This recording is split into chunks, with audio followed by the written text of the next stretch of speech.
license to the tools.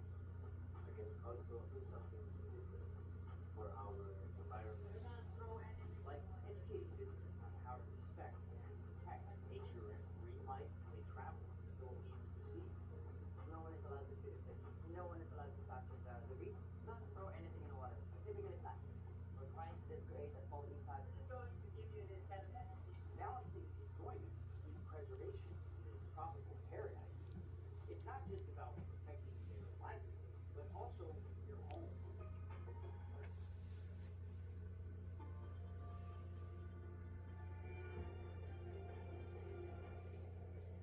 Literally millions today are trapped in modern slavery across the world. Millions of those slaves live in South Asia. My name is Jeff Pankratz. I'm the president and CEO of Justice Ventures International. Justice Ventures International, or JVI, is a justice partnership organization. JVI works primarily in South Asia, India, and Nepal. It really was this issue of modern slavery, seeing men, women, and children suffering in oppressive conditions, brick kilns, in agriculture, in rock quarries, in oppressive urban centers where young women were forced into the sex trade. And I am greatly encouraged as we work through this partnership model to see a growing movement expanding to take on this issue of modern slavery. And frankly, it's all different players from all different walks of life coming together, including those, of course, in media, who are drawing attention to this. Martin Luther King said, injustice anywhere is a threat to justice everywhere. And it is, I think, incumbent upon all of us to take on these issues that we see, such as the horrific problem of modern slavery. And there are, in fact, ways that each of us can step in and make a difference.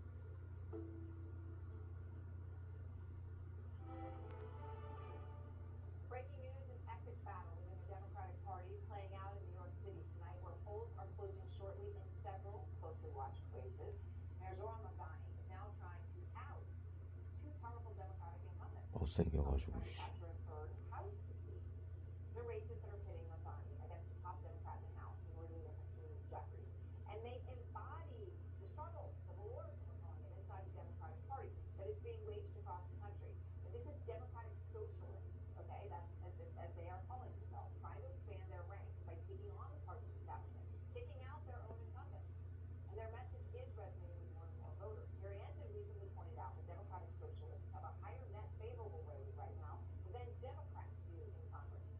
Jeff Zeleny is out front at a polling location right here in New York City. And Jeff, the races in New York tonight are crucial for this reason, right? It is the far left flank taking on incumbents and trying to clean their own house. It could set the direction of the Democratic Party. Well, that certainly is Mayor Mamdani's hope, to try and attract more left-leaning candidates to serve in Congress. And the prime example of that are the endorsements, as you said, that he has made here. Really extraordinary when you think about it.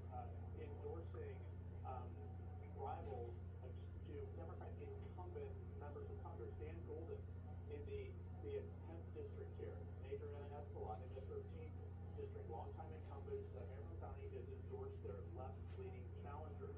So we shall see what the voters say. And it really is an example of what we're seeing playing out across the country. These are not majority makers, if you will, because these blue districts are likely, almost certainly, to send whichever Democrat wins the primary to a Congress in November. But this is not how Democrats hope to win back the majority. That is through more moderate Democrats across the country by winning over some suburban voters. But this is going to be potentially an issue for Hakeem Jeffries. As you said, he is of course, the Democratic minority leader. If Democrats win control of the Congress in November, he would be Speaker.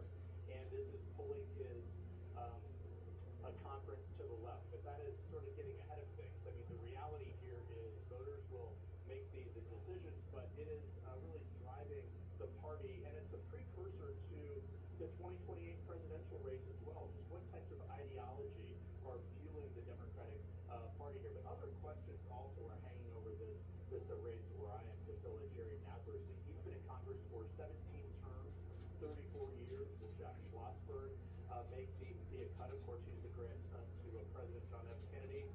There is some skepticism of that, but AI has also been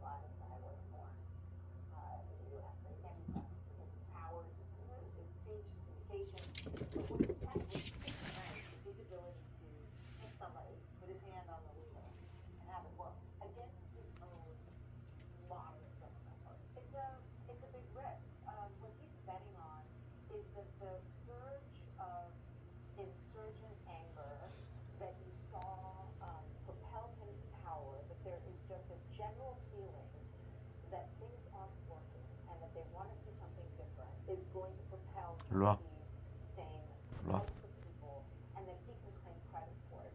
I mean, what I have heard from progressive Democrats is that they need to expand their numbers, and that has been part of AOC's project, that has been part of many other people's projects on the far left, because they want to have 넌 안 가냐? and there really hasn't been one up until now. I mean, frankly, their numbers have been small. So Mamdani is really staking a lot of political capital on this, and it remains to be seen what happens. But it could be a lose-lose for him because he's going to have a lot of anger in the sort of traditional Democratic circles over what he's trying to pull off here.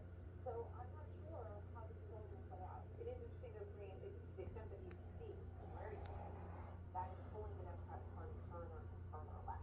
I mean, not towards the kind of, moderate center where people say independence or, who people are. I mean, look, Mayor Mamdani has a lot to lose and he has a lot to gain tonight. And we 안 가냐? see how this is going to play out. But you are correct. We're seeing a primary 계속 있을 거야? in New York, but across the country where it is certainly going to have a say on what the Democratic Party looks like moving forward.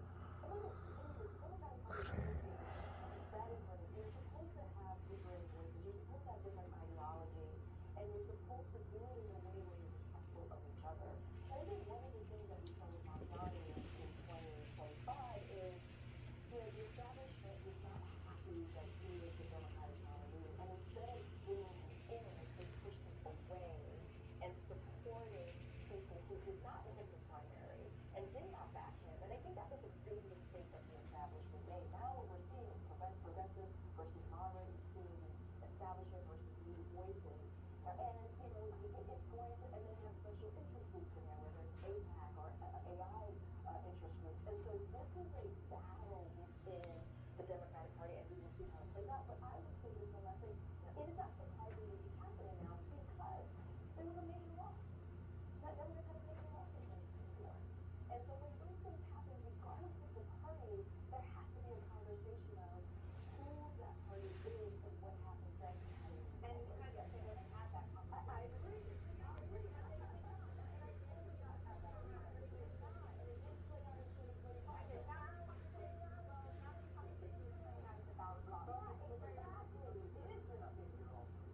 This country has a primary problem, and New York City is ground zero for a primary problem. You're going to have less than 500,000 people out at 6 o'clock who voted in this primary to determine what's going to be the fate for 5 million voters in New York City. What's actually happened here is a great battle. Mamdani's already won because he's mayor. Right? The question is, can he run the table? It looks like he can. Because what he's been doing is riding on the infrastructure that's been built for years in New York by the BSA, by the Working Family Fund, to run the primary and drive turnout. And they'll do that.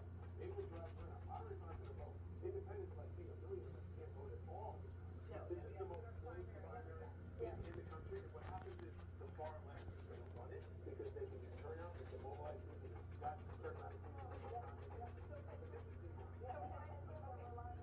People power, right? That's exactly. There's been a lot of effort put into building for this moment. But I would also say it's not overnight. So it'd be interesting how they did that infrastructure. Is it because he's not his mayor. Jeffrey is over the federal elections. He's been here 6 months. He's not just a voice. He has shown up at ad shoots. He has fundraised. He has helped recruit candidates. He has 2 top aides running the campaigns of 2 candidates. He is incredibly involved. If I'm a New York voter, which I was for a long time, I'd be asking, what are you doing for me? This is not, you're here to solve my problems, not remake the Democratic Party. That's one part of it. That's not something about it. But the next one. But the other thing, the other thing I will say is, I have been here before. I have been here in the early 2000s when Republicans took on Republicans and tried to purify and purge our own party.